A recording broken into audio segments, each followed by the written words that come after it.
കൂട്ടുകാർക്കിടയിലെ ദിലീപേട്ടന്റെ വട്ടപ്പേരെന്താണ്? ഇരട്ടപ്പേര് college പഠിക്കുന്ന സമയത്ത് കോവാല.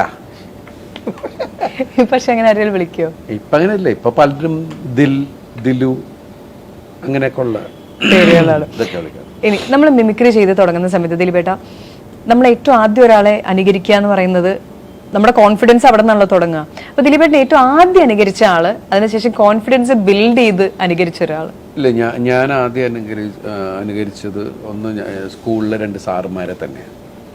എൻ്റെ അച്ഛനെ പഠിപ്പിച്ചൊരു സാറ് എന്നെ പഠിപ്പിക്കാൻ വന്നിട്ടുണ്ടായിരുന്നു. മലയാളം പഠിപ്പിച്ച കരുനാഗപ്പള്ളി സാറും പിന്നെ ഞങ്ങളുടെ സ്കൂളിലെ ഹെഡ് മാസ്റ്റർ ഗോവിന്ദൻകുട്ടി സാറുണ്ടായിരുന്നു. ഈ ഗോവിന്ദൻകുട്ടി സാറിനെ ഇമിറ്റേറ്റ് ചെയ്താണ് ഞാൻ അന്ന് സ്കൂളിൽ വെറുതെ തമാശക്കൊരു ഇത് കാണിച്ചിട്ടുണ്ടായിരുന്നു. എനിക്ക് അങ്ങനെ ആ സമയത്ത് വലിയ മിമിക്രി ഇതൊന്നുമില്ല. സാറിന്റെ ചില ചേഷ്ടകൾ കാണിച്ചു. പിന്നീട് ഞാൻ കേട്ടത് ജയറാമേണ്ണനും അദ്ദേഹത്തെ ഇമിറ്റേറ്റ് ചെയ്താൽ വന്നേന്ന്. കാരണം വെച്ചിട്ടുണ്ടെങ്കിൽ അദ്ദേഹം അവിടെ പെരുമ്പാവൂർ സ്കൂളിലെ ഹെഡ് മാസ്റ്റർ ആയിരുന്നു. അതിനുശേഷമാണ് ഇവിടെ വന്നത്. ഞങ്ങള് ഒരേ സാറിനെ പണി കൊടുത്തിട്ട് വന്ന ആൾക്കാർ കണക്ഷൻ കൂടി ഉണ്ട്. അറിഞ്ഞില്ല കേട്ടോ. അല്ല, ഇപ്പൊ കല്യാണത്തിനൊക്കെ പോയിട്ടില്ലായിരുന്നു ചക്കിയുടെ? നമ്മൾ ചെന്ന് കഴിയുമ്പോൾ നിങ്ങൾ പല ഇത് എത്ര ദിവസത്തെ കല്യാണമായിരുന്നു ദിലീപേട്ട? ഞാൻ അത് കണ്ടു. കല്യാണം ഇന്നുണ്ട്, റിസപ്ഷൻ നടന്നുകൊണ്ടിരിക്കുക പാലക്കാട്. അപ്പൊ ഇത് കേരളം മുഴുവൻ നടന്നിട്ടുള്ള റിസപ്ഷൻ ആണ്? കുറെ സ്ഥലത്തുണ്ട്. ഇത് പല ഹോട്ടലായതുകൊണ്ട് മനസ്സിലായില്ല. ആദ്യത്തേത് എവിടെയായിരുന്നു?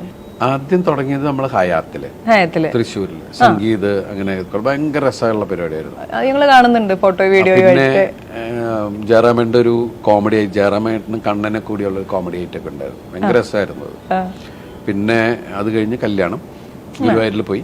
പിന്നെ അത് കഴിഞ്ഞ് തിരിച്ച് ഹയാത്തില് കെട്ട് ഗുരുവായൂർ, കല്യാണം ഇവിടെ. അത് കഴിഞ്ഞ് പിറ്റേ ദിവസം റിസപ്ഷൻ കൊച്ചി ഹയാത്തില്.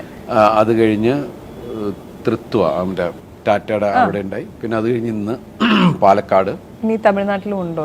എവിടേക്കാ പോകും നീ? ഇതൊരു 1.5 കല്യാണം ആഘോഷിക്കട്ടെപ്പാ. അത് സന്തോഷമുള്ളൂ. നല്ല നല്ല ഉടുപ്പുകളും സാരിയും കാണാലോ. പക്ഷെ എന്റെ ചോദ്യത്തിലോട്ട് വരുന്നല്ലേ ഉള്ളൂ. അപ്പൊ ഇത് കണ്ടു കഴിഞ്ഞപ്പോൾ ഇപ്പൊ പല പരസ്യങ്ങളിലൊക്കെ കണ്ടിട്ടുണ്ട്, ഒരു അച്ഛന്റെ ഏറ്റവും വലിയ സ്വപ്നം മകളുടെ വിവാഹമാണെന്നൊക്കെ പോലത്തെ പരസ്യങ്ങൾ കണ്ടിട്ടുണ്ട്. ഇത് കണ്ടു കഴിഞ്ഞപ്പോൾ ദിലീപേട്ടന്റെ മനസ്സിൽ ഏതെങ്കിലും ഒരു പോയിന്റിൽ 2 പെൺകുട്ടികളാണ്, പ്ലാൻ ചെയ്യണം എന്ന് വന്നോ? അങ്ങനെയൊന്നുമില്ല. ഇപ്പൊ അവിടെ ചെന്നപ്പോ എല്ലാവരും പറഞ്ഞു, എങ്ങനെയാണ് നമ്മള് മമ്മൂക്കയാണ് വന്നോണ്ടേ, എന്നാണ് ഒരു കല്യാണം ഇനി? ഞാൻ പറഞ്ഞു തൽക്കാലം ഞാൻ നിർത്തിയേക്കാം. എന്റെ എല്ലാ കല്യാണത്തിനും എന്നെ ആളാണ് മമ്മൂക്ക. അല്ല, നന്നായി ദിലീപേട്ടൻ, അത് വളരെ നന്നായി. ഞാൻ പറഞ്ഞു നിർത്തി.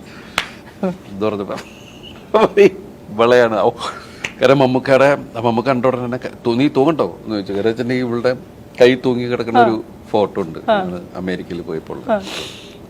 അപ്പൊ ഇവളോട് ചോദിക്കും. അപ്പൊ ഇവള് ഡോക്ടറായി വന്നു എന്നൊക്കെ പറഞ്ഞപ്പോൾ ഒരു സന്തോഷം എന്നൊക്കെ പറഞ്ഞിട്ട് ഇങ്ങനെ സംസാരിച്ച. കല്യാണം എന്ന് പറഞ്ഞത് അവര് എപ്പൊ തീരുമാനിക്കണമെന്നുള്ളതാണ്.